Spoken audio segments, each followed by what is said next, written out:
Oke, bismillahirrahmanirrahim. Assalamualaikum warahmatullahi wabarakatuh. Selamat pagi rekan-rekan sekalian, semangat pagi.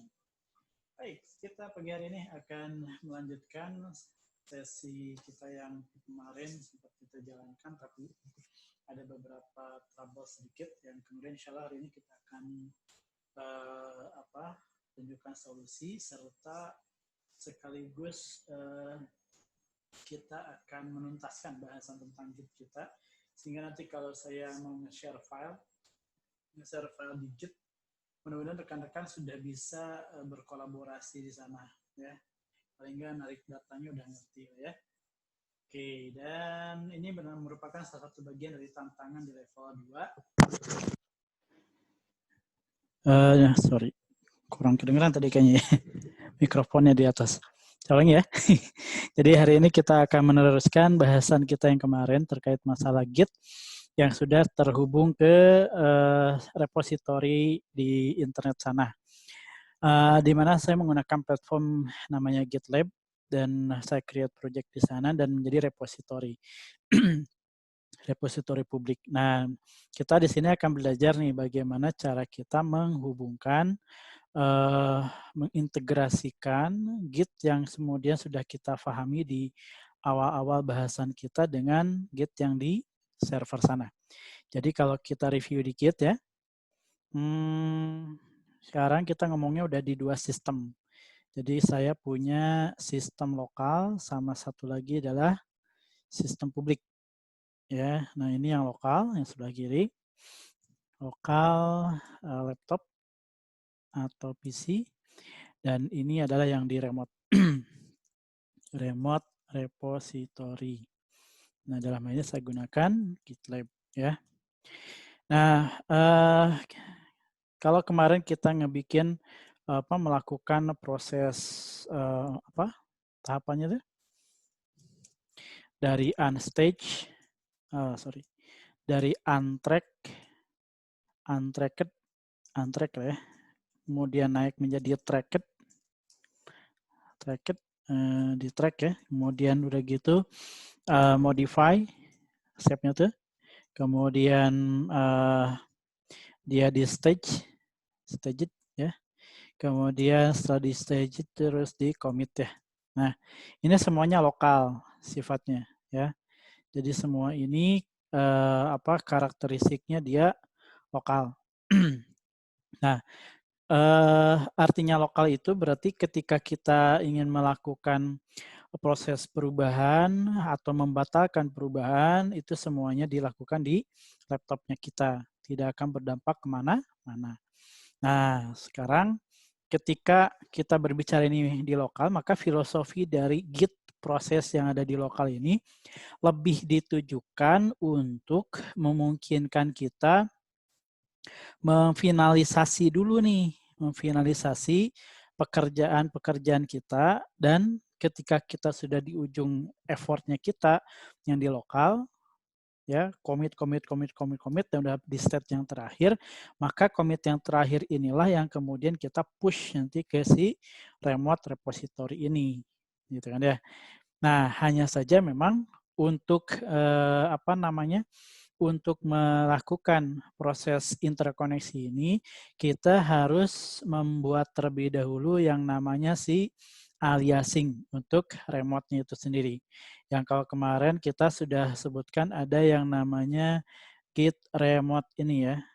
Nah ini nih, ada perintah namanya git remote. Nah ini berarti perintah untuk mulai membuat profile yang digunakan untuk menghubungkan si lokal repository kita dengan si remote. Jadi di sini saya berikan komponen penghubungnya. Kita punya komponen penghubung di sini. Oke. Dan tentu ada komponen penghubung di sini. Oke. Yang kemudian ketika mereka sudah terhubung, maka memungkinkan kita untuk melakukan transaksional dari kiri ke kanan,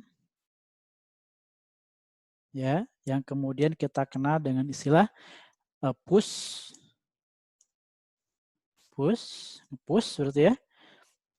Jadi nge-push apa-apa yang ada di lokalnya kita, dan sebaliknya, yaitu dari sisi kanan ke kiri.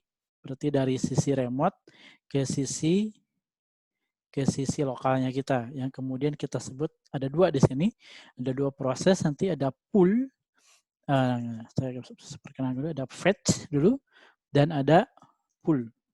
Nah, sesuai namanya ya, narik. Jadi kalau kita punya file di sisi lokal mau dikirim ke repositori publik, maka kita nge-push. Tapi kalau dari publik mau kita tarik ke lokal, maka kita fetch atau pull. Ya. Nah, karakteristiknya mungkin dibikin sederhana aja ya. Assalamualaikum, selamat pagi Kang Sulhan. Ya, saya maaf, saya udah mulai nih. Mengejar jadwal yang lain ya. Baik, saya ceritakan sedikit. Ini saya sedang menggambarkan diagram interkoneksi untuk Git repository lokal sama remote ya. Jadi nanti Kang Sulhan bisa playback ke depan untuk melihat awalannya ya. Mungkin saya ceritakan dulu. Yaitu di sini kita sudah mulai fokus bagaimana cara menghubungkan dua repository ini, gimana cara membuat pekerjaan kita di laptop dikirim ke server, dan sebaliknya yang dari server belajar kita tarik masuk ke lokal. Nah, kalau kita mau ngirim ke server nanti kita gunakan push proses. Kalau kita mau narik kita bisa gunakan salah satu dari dua pilihan operation ini, fetch atau pull. Nah, kalau kita menggunakan fetch ini ada perbedaan dengan pull ya. Untuk yang fetch ini dia punya karakteristik sebagai berikut. Dia gampangnya adalah dia download tapi uncommit. Jadi ketika yang dilakukan oleh dia itu dia akan narik changes yang ada, tetapi tidak serta-merta menjadikan apa yang dia tarik itu menjadi physical objek di kita. Artinya belum langsung ada file-filenya, paham ya? Jadi kalau kita menggunakan fetching ini, ibaratnya kita tidak ingin apa yang kita tarik dari server ini mengganggu kondisi repositori lokalnya kita sampai kita memastikan semuanya aman.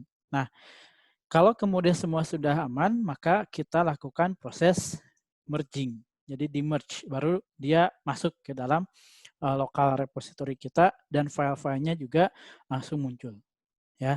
Tetapi kalau kita kemudian sudah yakin nih bahwa si proses narik data dari server ini udah totalitas yakin gitu ya, ingin kita gabungkan dengan yang di lokal kita, maka kita gunakan yang pull gitu ya. Jadi commit and merge gitu ya. Jadi dia diambil, di commit, di merge dan jadi satu kesatuan filenya ada gitu ya. Itu gunakan yang pull. Nah, seperti inilah kurang lebih mekanisme yang kemudian perlu didefinisikan ya untuk membuat adanya interkoneksi antara kedua repositori ini. Nah, ini yang tanda biru kotak kecil ini adalah sebuah aliasing untuk untuk dijadikan sebagai nama panggil si konektor antara si lokal repositori kita dengan si public. Oke, yang kemudian ini kita dapatkan, kita konfigurasi menggunakan perintah git remote add ya. Jadi kalau kita menggunakan perintah tersebut ya, git remote add, misalkan namanya yang umum ya, origin. Nah, ini tidak wajib ini ya. Saya berikan nama git remote origin. Maka setelah saya mendefine ini, nah ini belakangnya ada URL-nya. Nah, setelah saya mendefinisikan ini, maka serta-merta saya sudah punya nama panggil nih buat si konektor ini dengan nama origin nanti. Ya, gitu maksudnya. Nah, ketika kita mendefinisikan origin ini, maka terjadilah penyederhanaan tentang URL ini. Jadi sebetulnya kita manggil tuh URL. Nah, sementara URL sendiri kalau kita panggil cukup panjang ya. Contoh misalkan ini. Nah, ini URL-nya. Jadi origin aliasnya, nah ini adalah yang nyatanya. Dan ingat, ketika kita dapat dari server itu, dari si repository GitLab itu kondisi URL-nya adalah seperti ini. Public banget. Jadi ibaratnya ketika kita akses menggunakan ini akan akan menjadi pertanyaan buat si GitLab kalau kita masuk nih. Jadi maksudnya kalau kita datang dari si laptop kita, pergi ke sono dengan URL langsung gitlab.com gitu ya, maka si gitlab.com ini kan nanya ini siapa gitu kan ya. Ibaratnya mah kalau kita aksesnya pakai browser, maka dia akan munculin halaman login kan gitu ya. Nah, tetapi kalau misalkan kita tidak menggunakan browser, yaitu kita pakai terminal, maka kita harus mendefinisikan ya, kita harus mendefinisikan siapa kita gitu kan ya, untuk bisa narik data tersebut. Makanya kemudian ditambahkanlah di bagian depannya ini adalah username yang kita sudah registerkan di GitLab repositorinya kita. Nah, ini punya saya midroveganic@gitlab.com. Nah, maka URL inilah yang kemudian dijadikan sebagai detail spesifik akses kita ke GitLab. Ingat ya, jadi tambahkan username, masukkan URL yang dikasih oleh si Git-nya sendiri. Oke, nah dengan cara seperti itu, maka sudahlah kita punya aliasing untuk si URL kita yang nanti berikutnya kalau kita mau nge-push cukup git push gitu ya, definisikan si aliasnya, kemudian definisikan apa yang akan dikirim. Nah, terkait dengan masalah apa-apa yang mau kita kirimkan, itu ternyata kita harus memahami bahwa kedua repositori ini memiliki track yang mungkin kemarin sudah kita sebutkan bahwa track itu tuh ibaratnya mah semacam jalur atau stepping stone ya, atau stepping stone alur lah ya, alur transisi step demi step daripada pekerjaan kita. Yang kemudian kalau kita ilustrasikan gitu kan ya, di masing-masing ini tuh dia akan punya track default yaitu yang namanya master. Oke, sip. Nah, ini perlu difahami ya. Jadi setiap repository itu harus punya track yang kemudian di dalam track itulah didefinisikan nanti terkait masalah commit yang kemudian kita definisikan. Jadi setiap kita nge-commit muncul satu checkpoint gitu kan ya. Nggak kelihatan. Sebentar, kita ganti warna. Jangan warna hijau. Nah, warna biru. Kita commit, misalnya commit pertama, nah ini 1 titik. Commit kedua 1 titik, gitu kan ya. Commit ketiga 1 titik. Commit keempat dan seterusnya 1 titik. Yang kemudian kalau alurnya ini dari kiri ke kanan, ya seperti ini, dari kiri ke kanan, maka commit yang terakhir inilah yang kemudian kita sebut sebagai head point ya. Jadi ibaratnya mah final state-nya itu adalah yang paling ujung ya. Nah, jadi kalau Anda lihat di lognya itu, di lognya si Git itu, maka kita akan ketahui ada informasi yang namanya head. Nah, head itu nih. Ya, state terakhir daripada si repositorinya kita. Gitu. Nah, jangan lupa ternyata track ini pun juga dimiliki oleh si ini ya, yang di public gitu. Jadi si public pun punya repository dan defaultnya semua sama, pasti ke master namanya. Gitu kan ya. Nah, oke. Juga sama nanti dia akan mendefinisikan commit selama kita meng-create file di sana, nge-push ke sana gitu kan ya, dan seterusnya. Jadi misalkan contoh saya create file di server, kemudian saya bikin folder di sana, kemudian saya nge-push ke sana, dan masing-masing tahapan itu akan memunculkan commit tersendiri, gitu ya. Dan tentu juga sama setnya, yang paling ujung ini yang kemudian disebut dengan istilah head, gitu kan ya.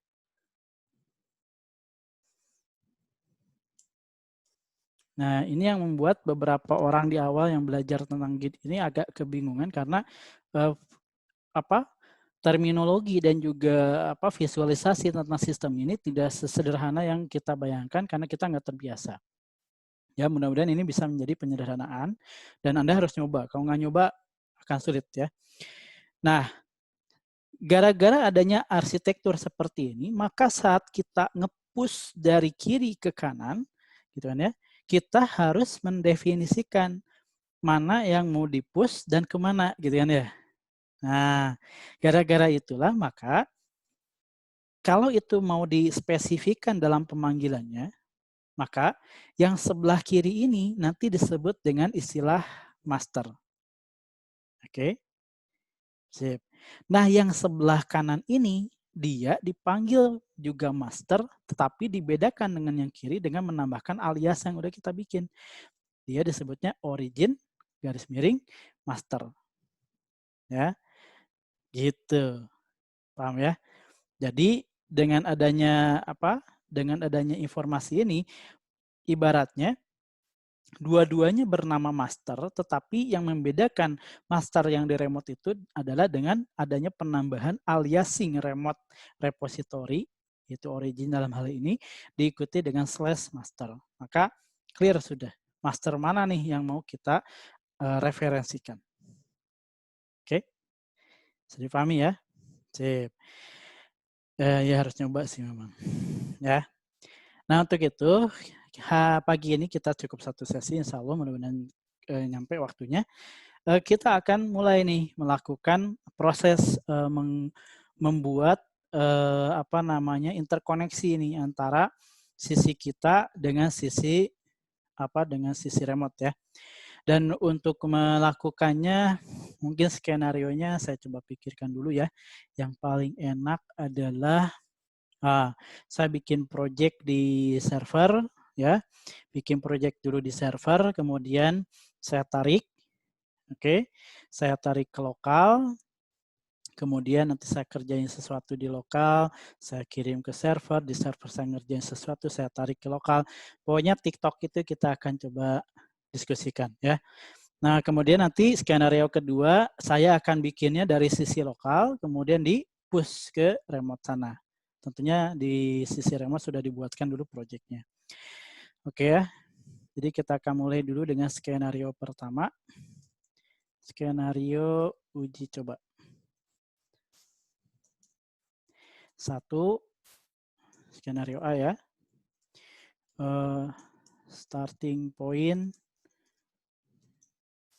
server GitLab. Arahannya buat project di GitLab. Tentunya daftar dulu ya Anda. Kalau belum daftar nggak bisa. Kemudian buat file di GitLab, di project GitLab. Oke.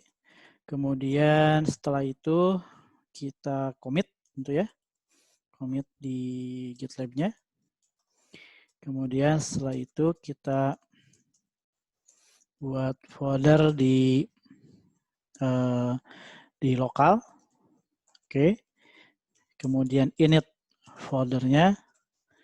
Kemudian buat git remote-nya. Kemudian kita coba tarik gitu ya, kita pull. Gitu ya. Oke, ini skenario pertama. Skenario yang kedua nanti starting point dari lokal ya. Lokal. Alurnya adalah buat folder ya. Folder di lokal. Kemudian saya buat folder di lokal, init folder. Biar sama ya. Kemudian buat git. Sebelum buat git remote nggak bisa ya, buat project dulu di sana. Buat project di GitLab. Kemudian baru deh kita bikin buat git remote ya. Kemudian apalagi? Oh, udah. Kalau udah gini kita commit di lokal. Kemudian begitu kita coba push. Ya, seperti itu. Oke, nah ini untuk latihan tuh teman-teman saya rekomendasikan juga gini. Di awal-awal nih, Kalau ada waktu senggang gitu kan, dia invest lah waktu untuk menambah knowledge. Nah, untuk membuat menjadi terstruktur, maka ya kita cukup berpikir beberapa menit ya, 2 menit, 3 menit tadi ada ya, untuk ngebikin alur perencanaannya kita, biar nanti kita punya checklist gitu ya, seperti itu. Oke, kita mulai dengan skenario pertama ya. Kita akan mulai membuat project di GitLab. Project di GitLab sudah saya, mana ya, bentar.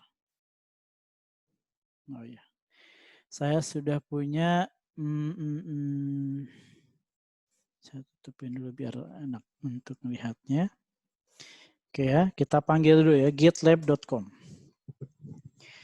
Oke, ini kebetulan saya sudah remember pas akunnya saya. Kalau belum, maka Anda akan berada di halaman home-nya, di halaman depan. Di halaman depan tuh Anda ada navigation bar di atasnya untuk sign in. Atau kalau belum daftar, daftar situ. Nah, kalau udah, nanti Anda akan masuk ke halaman kosongan, dan di situ Anda bisa create project. Nah, ini kita skenario pertama bikin project dulu di sini. Kita akan bikin latihan Git from server ya. Saya ini nggak apa-apa pakai spasi. Nanti dia akan kondisikan project selanjutnya menjadi latihan script Git from server, tidak ada spasinya. Kemudian inilah URL-nya nanti. Nah, oke, yang ini nanti kita akan coba lengkapi dengan username di bagian depannya. Kok sama username sama ini ya? Ini ibaratnya kalau ini mah pet dari akun saya, sementara untuk akses itu ditaruh di bagian depan sini, mindropeganik@gitlab.com. Kemudian kita berikan deskripsi, ini project untuk latihan push pull yang diinisiasi dari server. Nah, itu kadang itu penting itu ngasih deskripsi itu, makanya harus mencari kalimat yang oke ya.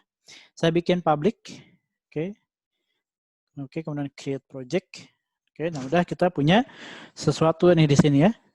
Oke, nah ini sini kalau Anda perhatikan ada nih panduannya. Nah kalau Anda baru bermain dengan ini, Anda copy nih, karena berikutnya yang kita akan lakukan di skenario pertama adalah melakukan yang namanya pembuatan file di project, commit, dan kemudian baru kita ke laptop. Nah, yang dimaksud dengan di copy itu ya ini alurnya.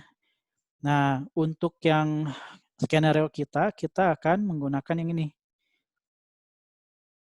Jadi kita akan bermain di yang ini. Ibaratnya si foldernya belum ada, kita bikin dulu gitu kan ya, maksudnya itu. Kalau push-nya nanti menyusul lah. Maka ini akan saya kopikan. Saya masukkan di sini, gitu kan ya. Nah, ini sebagai catatan untuk melakukan prosesnya nanti. Nah, hanya yang perlu dilengkapi nanti adalah di sini. Nah, ini dia Git remote origin-nya saya gunakan akun saya. Saya tinggal copy paste yang ini. Gampang. Kalau nggak tahu akunnya username tinggal ambil yang sebelah kanan, tempel di bagian depan, kemudian kasih add. Nah, inilah yang menjadi penyebab error di pertemuan sebelumnya. Ternyata ya. Baik, nah kalaupun bingung ini, nggak bingung sih, tapi kalau udah terlanjur maksudnya, itu nanti saya tunjukkan trik untuk mengupdate ini. Ya, banyak cara lah. Oke, nah kita akan mulai bikin tadi apa? Nah, ini dia enaknya nih. Kalau udah punya beginian, kita enak bisa checklist ya. Ini udah, nah ini berikutnya kita akan bikin file di sisi server. Cara bikin file itu adalah di sini. Nah ini dia, ada pilihannya.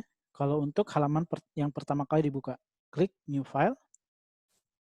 Kemudian kita bisa memberikan nama file, misalkan di sini readme.txt misalkan ya. Kemudian saya berikan tulisan lah ya. Ini file readme dibuat di server. Ingetin ya kalimat ini. Nanti ini kita akan tarik filenya untuk ada di lokal. Nah ingat setelah kita buat filenya, kita akan turun ke bawah. Nah ini sama kayak di lokal kan ya, kayak di terminal. Itu kita bikin message commit. Sekaligus kalau di sini mau nyimpen tuh, bikin file, simpan sekaligus commit. Saya akan bikin first file. from server. Kemudian saya berikan keterangan readme.txt. Nah, ini kalimat ini free text, jadi silakan Anda yang membuat sendiri. Nah, ini informasi commit ini kemudian akan muncul ya di bagian di hierarki project-nya. Jadi kalau Anda klik project-nya, maka Anda akan temukan ada file readme dan akan ada pesan commit yang kemudian tadi saya buat ya. Kemudian juga jika Anda sebagai seorang PM yang sedang mensupervisi anak buahnya, Anda bisa melihat aktivitas dari si developer Anda di bagian paling kanan. Jadi kalau misalkan dia rajin melakukan update, maka kita akan tahu di sini waktu update yang dilakukan oleh si developer bandingkan dengan jamnya kita. Sudah berapa jam, sudah berapa hari, bahkan sudah berapa bulan gitu ya. Nah, itu penting. Oke, berarti kita sudah lewatin checklist yang kedua ya. Sudah bikin file. Sudah juga di commit. Aman ya. Nah, sekarang kita akan bikin folder di lokal. Dan kita masih ingat kemarin untuk ngebuat folder itu ada caranya dengan memanfaatkan terminal langsung, yaitu menggunakan git init diikuti dengan nama foldernya. Oke ya. Nah, di sini kita akan yang gampang-gampangan aja. Tadi kita punya folder latihan git from server. Nah, kita akan bikin folder di lokal dengan nama ini.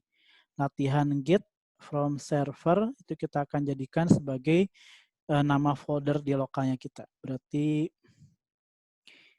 kita copy yang ini ya. Nah, nanti saya akan kondisikan filenya, foldernya dengan nama ini. Nah, caranya gimana? Saya sudah punya folder kerja kita di sini ya. Bentar. Kita mana ya? Nah, ini ya. Saya punya folder utama latihan git. Nah, di sini saya tidak akan klik kanan new folder karena itu hanya sekedar bikin folder. Nah, kalau pengen langsung inisialisasi untuk si git, gunakan ini. Tekan shift, jangan lupa klik kanan, kemudian open command window here, kemudian kebukalah si command prompt. Ya. Nah, di sini kita masukkan perintah git init, kemudian kita bikin foldernya kita. Nah, saya barukan ngepaste ya. Nah, untuk lokal mah jangan pakai begini formatnya, pakai camel case ya. Jadi semua digabungkan, tapi huruf pertama setiap kata dibikin kapital. Ini best practice saja. Oke, dia sudah create folder dan dia sudah initialize. Kita dir, kita cek. Oke, foldernya ada dan sudah terinisialisasi. Buktinya mari kita lihat. Jangan lupa masuk dulu ke foldernya ya. Git latihan, git from server, kita cek git status. Oke, nah ini kalau udah begini berarti mengindikasikan ini sudah terinisialisasi ya. Nah, oke, sudah beres. Kita berikutnya akan masuk ke checklist yang next-nya. Ini udah, kita sudah init juga, tuh tinggal nggak kerasa, udah tinggal satu lagi. Buat git remote dan kemudian git pull. Nah, git remote ini kita ambil dari yang direkomendasikan oleh si ininya ya, si GitLab tadi. Ini datangnya dari GitLab tadi. Git remote add origin. Nah, nama origin ini bebas, tidak harus tidak harus origin, cuma harus Anda ingat yang pasti. Dan jika Anda punya beberapa project, kemudian Anda mau mendefinisikan nama origin yang sama di project yang lain, nggak masalah, karena nama ini bersifat lokal per directory project. Ya. Oke, kita teruskan. Di sini kita akan bikin git remote. Ya. Nah, ini udah langsung ke enter. Git remote add origin. Kemudian Anda bisa temukan di sini ada URL-nya kita. Nah, sebetulnya yang kita lakukan ini sedang membuat sebuah profile konfigurasi untuk ini yang warna biru. Ya, tadi kita udah bahas ya. Nah, jadi dengan adanya warna biru kita sudah punya ibaratnya mah pintu atau channel koneksi nanti ke server. Nah, konfigurasi tersebut ternyata jika Anda perhatikan itu bisa kita temukan di hidden folder. Hidden folder itu gini. Ini kondisi Windows Explorer kita itu defaultnya tidak menampilkan file yang di hidden, yang disembunyikan. Ya. Nah, Git itu nge-create sebuah folder biar nggak diubah-ubah sama user secara sembarangan dan ada insiden kehapus dan sebagainya, maka oleh si Git dikondisikan di hidden. Dan ini dibuat oleh dia saat kita nge-initialize. Jadi saat nge-initialize, menginisialisasi, dia bikinlah folder hidden yang kalau mau kita buka caranya adalah seperti ini. Langkah pertamanya adalah di Windows Explorer yang Windows 7 ke atas, tekan Alt T ya untuk membuka menu. Karena defaultnya menu ini nggak kebuka kan ya. Saya sih pakai cara begini, Alt T, T itu tuh memanggil tools, kemudian pilih folder option, kemudian di view pilih yang show hidden. Nah, keluarkan folder, lihat agak abu-abu, berarti itu di hidden. Nah, apa yang tadi kita konfigurasi di origin tadi, yang origin tadi itu ada di sini, di file config ini. Untuk melihatnya kita bisa klik kanan, open menggunakan editor apapun. Nah, ini muncul di sini. Jadi clear sudah di sini bahwa origin itu adalah sebuah alias dan yang kita definisikan di URL itu adalah ini. Gitu ya. Jadi kalau mau mengganti-ganti misalkan akunnya mau yang lain atau mau bikin alias yang berbeda ya bikin aja di sini. Gitu ya. Bikin aja di sini, maka akan terbuat dengan sendirinya. Ya. Oke, nah kita akan lanjutkan. Ya. Kita akan lanjutkan.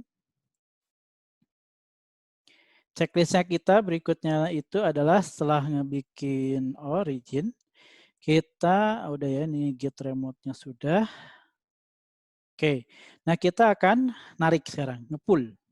Ya, kita akan nge-pull. Ingat nge-pull itu berarti narik data dari server sehingga dia akan ke download dan akan ke commit ya.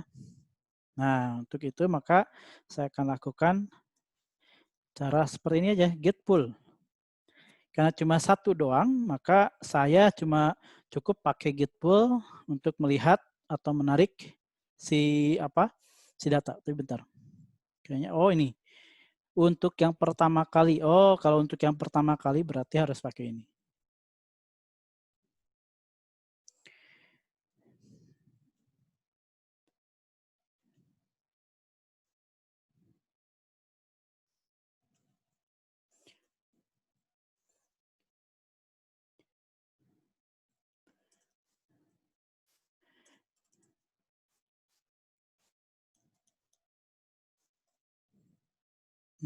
Bentar.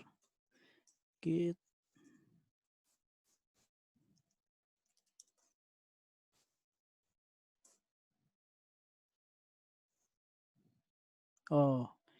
Git pull. Origin. Master. Nah, ini dia. Oke. Nah, baru ketarik ya. Baik, jadi ini karena baru pertama kali saat saya nge-git pull, ini kan biasa perintah yang suka saya panggil kalau udah normal ya. Kalau sudah berulang kali, makanya suka latah. Jadi kalau dia pertama kali ya lupa, itu harus menggunakan perintah secara spesifik. Git pull remote-nya alias remote-nya apa, kemudian track di lokalnya kita. Maka saya berikan keterangan di sini. Untuk nge-pull pertama kali, ya untuk yang pertama kali, ntar saya stop share dulu, biar enak. Oke ya. Nah, untuk nge-pull, saya berikan catatan. Ini penting juga ternyata ya, kadang diabaikan. Untuk yang pertama kali, first time. Maka git pull, kemudian aliasnya, sebutin, kemudian track lokalnya. Oke. Jadi ini penting ya untuk dipahami. Git pull itu perintah, origin ini mengindikasikan si alias daripada server yang udah kita buat. Master ini adalah track lokalnya. Ya. Jadi ini gimana ya enaknya ya. Jadi ini Anda bisa relate aja ya. Origin ini berarti ke sini nih.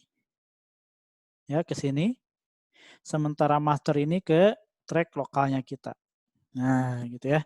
Nah, jika itu sudah, per berikutnya kita akan melakukan proses pull, ya. kita cukup gunakan perintah git pull. Nah, begitu pula dengan nge-push ya. Nge-push juga sama ya. Oke, banyak sekali catatan kita ya hari ini.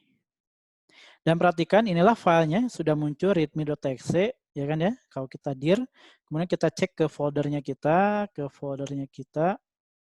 naik satu tingkat. Nah, ini dia filenya ya. Kita buka ya. Kita buka. Saya double klik. Nah, ini dia, ini file readme yang dibuat di server. Udah selesai. Alhamdulillah ya. Data dari server udah ketarik. Berarti track yang pertama, skenario pertama sudah berhasil kita lakukan. Aman ya? Siap. Nah, sekarang cara yang kedua adalah bermain dengan membuat dari lokal. Maka kita akan bikin dulu pekerjaan di lokal, kemudian kita akan push. Nah, untuk yang skenario kedua ini, maka mekanismenya agak dibalik. Jadi, saya akan bikin sebuah folder dulu di sini, menggunakan sama lah ya, menggunakan cara git init itu ya. Saya naik satu folder dulu, kemudian saya masukkan git init, paste ya yang tadi, latihan grid from lokal ya. Oke, kemudian saya masuk ke dalamnya. Nah, ya hati-hati ya masuk foldernya. Nah, kemudian di dalam folder itu saya akan bikin file. Misalkan ini biar ketutup lagi, saya akan setting ulang biar nggak perlu kebuka karena mengganggu saya.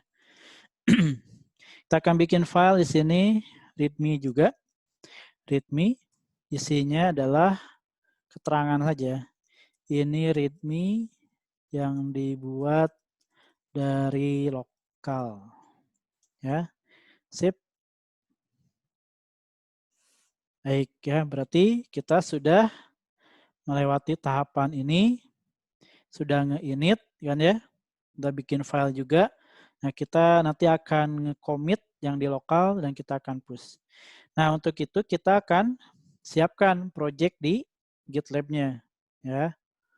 Nah, untuk bikin project mas standar ya, kayak yang tadi mekanismenya. Nah, kalau udah di halaman ini mau kembali ke halaman depan, cukup masuk ke sini aja. Klik project, di menu project, klik your project. Nah, di sini kita kembali ke halaman pembuatan, new project. Saya akan buat. Nah, di sini saya berikan nama lead latihan git from lokal ya. Oke. Sip. Ini project ini dibuat untuk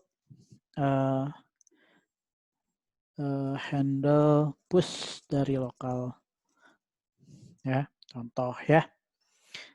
Nah, pilih public, kemudian create project. Sip.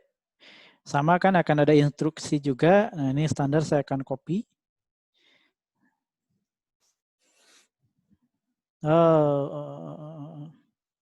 Ya itulah. Walaupun sebenarnya bisa pakai yang ini ya. Bisa pakai yang ini, yang bawah.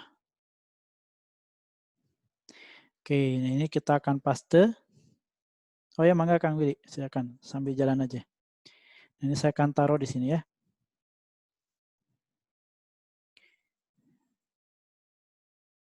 Oke. Sip ya. Oh, sama bedanya pemiliknya. Jadi sama-sama aja. Jadi ibaratnya kita tuh bisa bikin website untuk repository sebetulnya. Siapapun bisa.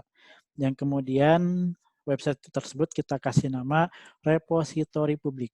Nah, si pemilik si pemiliknya itu yang ngebuatnya kemudian ngasih label untuk membedakan dengan punya orang gitu kan ya. Nah, maka muncullah ada GitLab, ada GitHub, ada Bitbucket, banyak sebetulnya mah ya. Bahkan yang di lokalan juga banyak gitu. Gitu kan ya.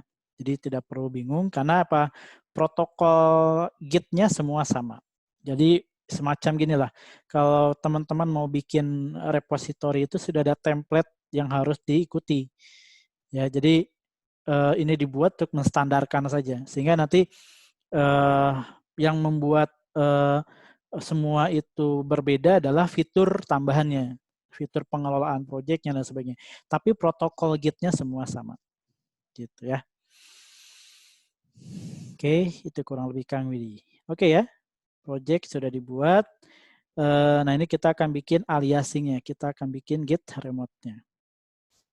Git remote-nya sama ya, kayak tadi Git remote at origin juga saya akan bikinnya. Nah, cuman di sini saya akan berikan apa username ya, sama kayak tadi. Ingat username itu cukup copy paste ini aja. Paste, kemudian add ya. Kemudian copy. Nah, kita mulai deh mainkan. Oh ya, ini tak tutup dulu ya. Tutup dulu. Bentar. Ini udah masuk ya. Kita tinggal paste aja di sini. Klik kanan, paste. Oke, ini kita sudah punya Git remote ini ya. Nah, langkah berikutnya setelah kita punya Git remote lokal, Git remote di lokalnya kita, maka kita akan mulai nih nge-push ya. Nah, tentu untuk nge-push itu nggak bisa langsung menjalankan perintahnya. Mari kita cek aja ya. Kita udah punya file readme ya. Kita pengen git push. Oke, dia akan nanya git push mana nih, gitu kan ya. Sama kayak tadi, git push, kemudian masukin origin itu aliasnya kita ke dari master. Dia akan bilang, oke. Oh, sorry. Git push sama tadi originnya. Oh ya, coba. Oh ya, ya kita beresin dulu ya. Kita beresin dulu. Oh iya, ininya belum beres, ini belum di track, belum diapa-apain ya.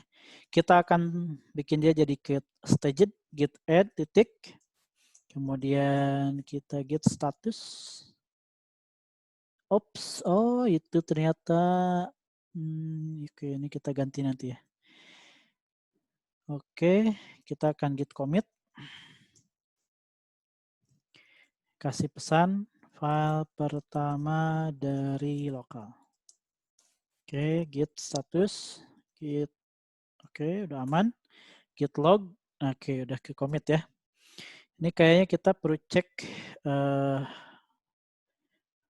konfigurasinya kita. Takutnya belum kesimpan tadi. Config, klik kanan. hydroveganic@gitlab.com. Iya deh bener. Ya bener ya, hydroveganic@gitlab.com. Kita coba cek ke himbauan saya. Git push min u, oke, origin master. Oke lah, bismillah ya. Git push min u origin, itu alias yang kita buat. Nah, jalan nih kayaknya. Alhamdulillah. Jalan ya, jadi udah di commit, udah diapain. Jalan, kita tinggal cek. Cara untuk memastikan itu jalan gampang. Pergi aja ke si server, kemudian masuk ke repositorinya kita. Nah, jalan ya. Filenya ada, commitnya ada. Kalau kita klik filenya juga kebuka. Oke ya. Tuh, gitu caranya. Paham ya? Oke, nah sekarang lanjut. Kita secara tracknya udah beres ya. Secara tracknya udah beres, sudah commit lokal, sudah nge-push ya. Nah, berarti tinggal berikutnya masuk ke uji coba bekerja dengan ini semua. Sekarang kita bikin tiktokan, maksudnya tiktok bukan itu ya, tiktokan antara lokal dengan server. Saya akan bikin folder di sini, ya new directory, memanfaatkan git yang terakhir. Saya bikin, nah ini ya, contoh aset folder pertama dari server, create ya di master yang di server ya. Oke, kemudian saya udah masuk ke folder aset, saya bikin sebuah file.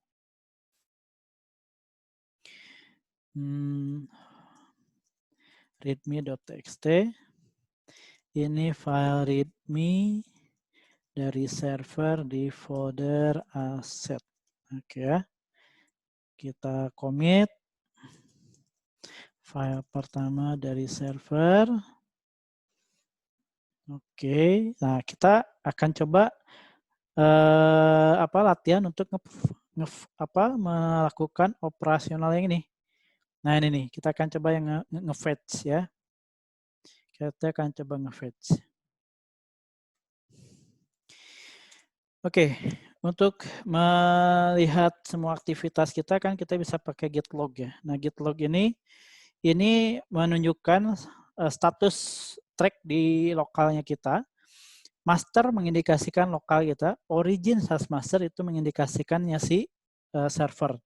Ketika mereka bersanding begini berarti posisi antara server dengan lokal itu sama-sama update terakhir. Tapi kalau misalkan kita mau lihat spesifik di origin master, saya gunakan git log origin master. Ya kan ya, ini berarti saya ngelihat log yang di origin masternya.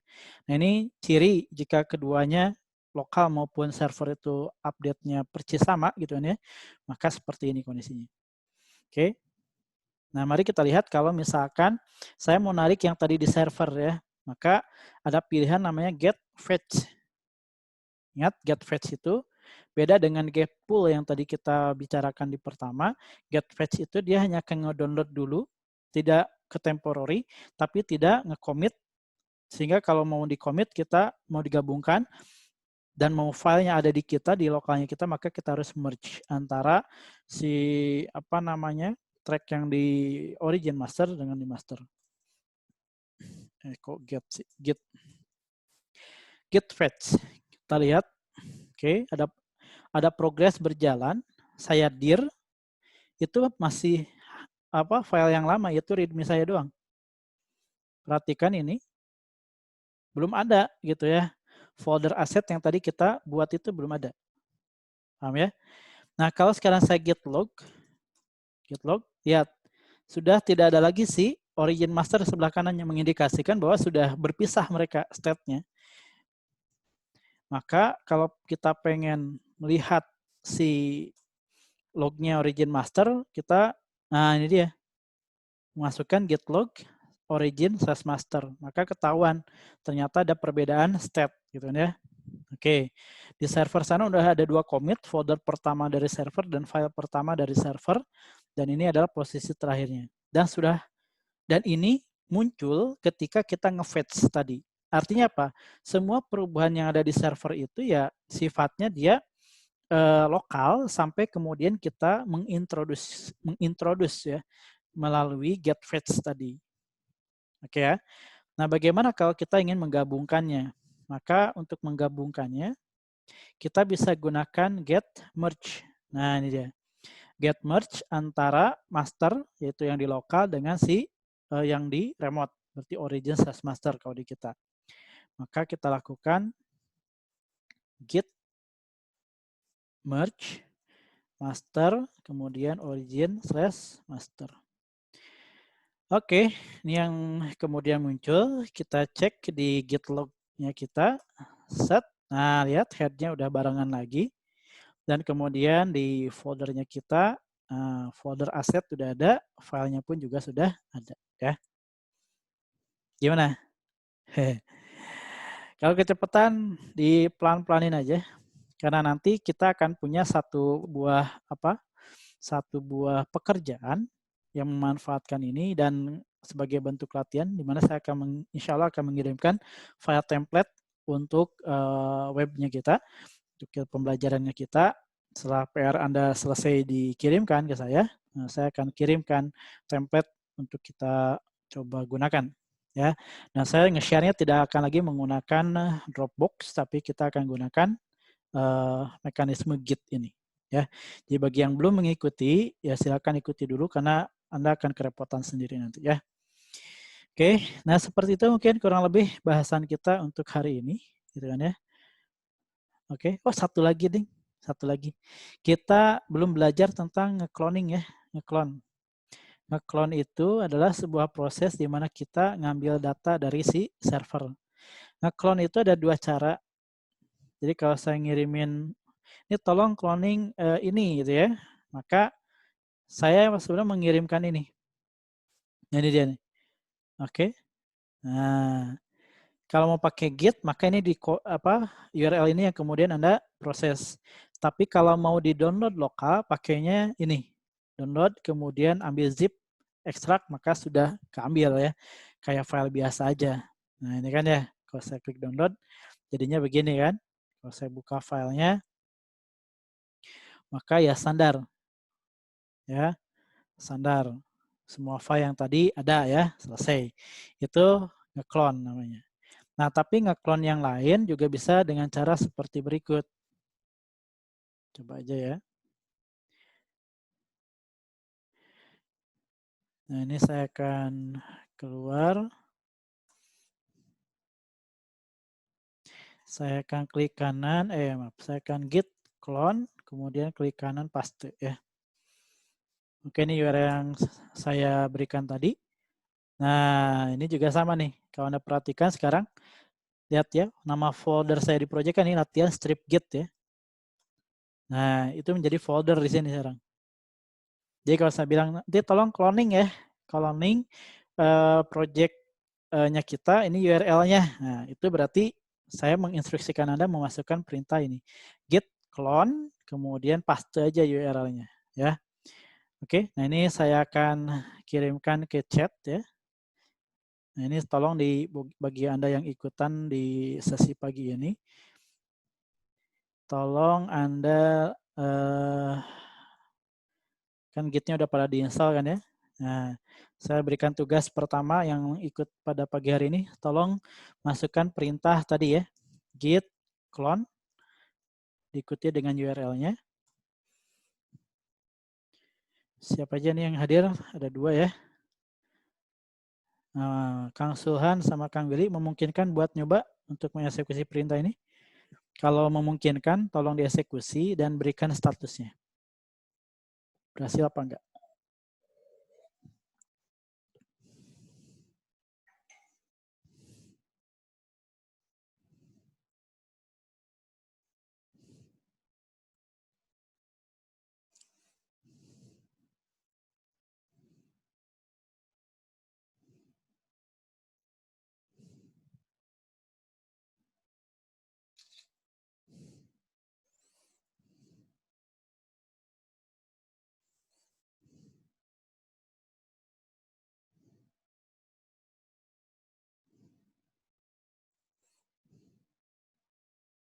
Siap, ditunggu.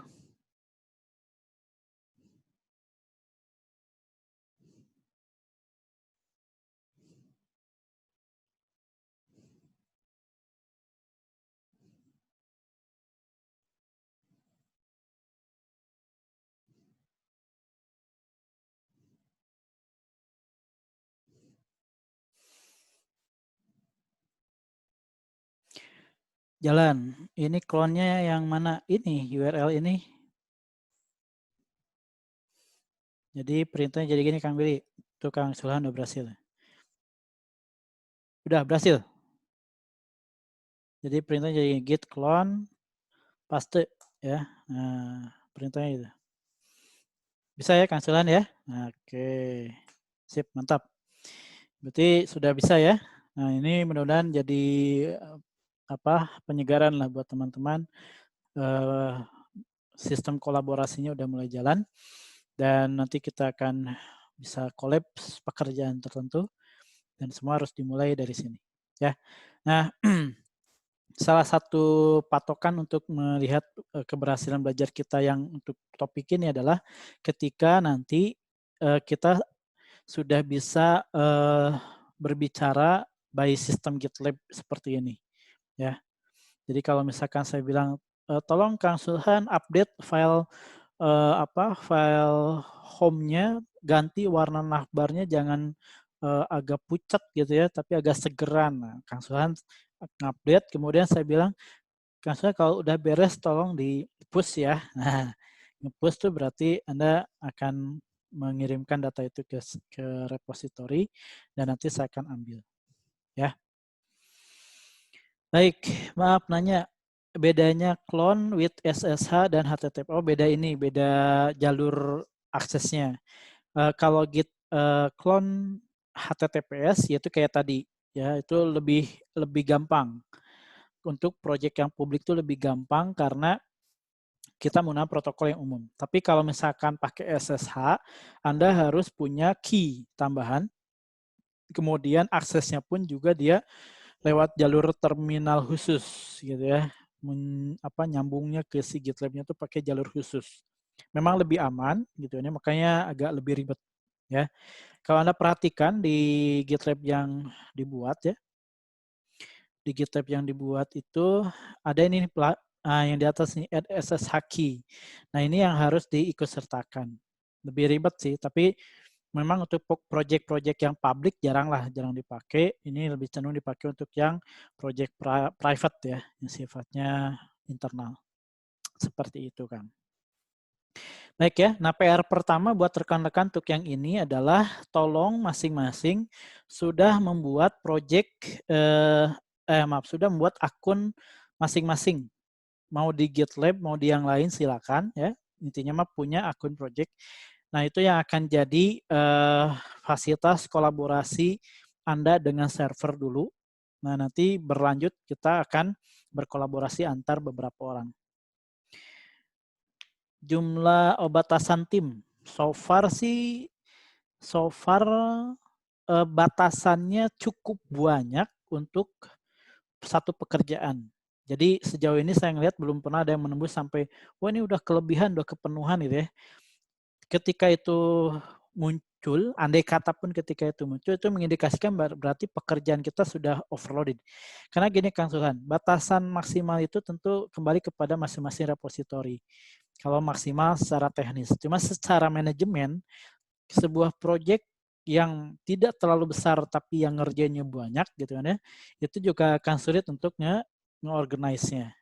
Nah, makanya kalau saya ngikutin nih beberapa project collab yang sifatnya privat, nggak pernah si timnya itu lebih dari 5 atau bahkan 10. Itu project yang sebesar yang pernah Anda temukan pun juga ya sekitar 10 sampai 15 orang ya gitu. Dan itu pun kemudian nanti dipecah, Kang. Jadi project-project kecil. Ya, jadi project-project kecil yang kemudian memudahkan buat si manajer untuk memanage-nya. Jadi misalkan front end itu punya repository sendiri, kemudian back end, API, kemudian database itu masing-masing punya kelompok project sendiri-sendiri.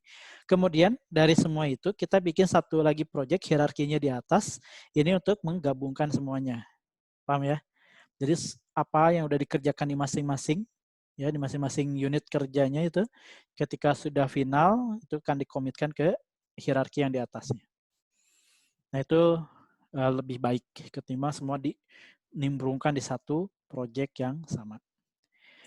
Ya, gitu Kang. Jadi jawabannya untuk yang teknis maksimum itu sampai saat ini saya belum menemukan, tapi banyak banget sebetulnya.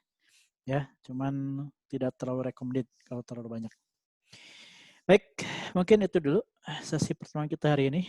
Mudah-mudahan cukup buat menambah wawasan teman-teman dan ini sebagai penutup awal untuk pembelajaran tentang GitLab. Saya akan tunggu jawaban rekan-rekan untuk PR yang terakhir kemarin. Satu orang sudah mengumpulkan, saya akan lanjut ya ke topik berikutnya. Jadi ini kayak apa kalau ngomongin wajib mah wajibnya kifayah ya, fardu kifayah. Langkah-langkahnya, waduh, langkah-langkahnya mah ini aja nanti si videonya saya share aja ya, saya akan diikuti. Karena harus ngikutin dari awal ya. Kemudian kalau si checklistnya nanti saya akan jadikan ini sebagai Nah ini akan saya kirimkan ke grup lah ya, ke grup materi. Oke. Kemudian untuk thumbnail di YouTube-nya nanti saya akan gunakan arsitekturnya dia, yaitu yang ini, biar tervisualkan. Oke ya, sip. Baik, kalau begitu saya tutup dulu deh. Nanti ngobrolnya boleh di grup atau japri, silakan. Oh, silakan. Ya, silakan. terbuka. Ini nggak ada copyright, ini buat kemajuan bersama, mudah-mudahan berkah ya buat bersama. Infokan aja ke siapapun ya, dan saya yakin banyak yang pernah mempelajari ini, dan tidak sedikit juga yang kadang kebingungan. Ya mudah-mudahan ini kontribusi kecil saya buat membuka ya satu wawasan baru lah ya, seperti itu. Oke, saya tutup dulu pertemuan kita hari ini. Terima kasih banyak. Maaf mengganggu akhir pekan ya, mengganggu rutinitas pagi harinya. Sampai jumpa di pertemuan berikutnya. Ya. Baik, saya tutup dulu. Assalamualaikum warahmatullahi wabarakatuh. Sehat selalu, jaga kondisi semuanya ya.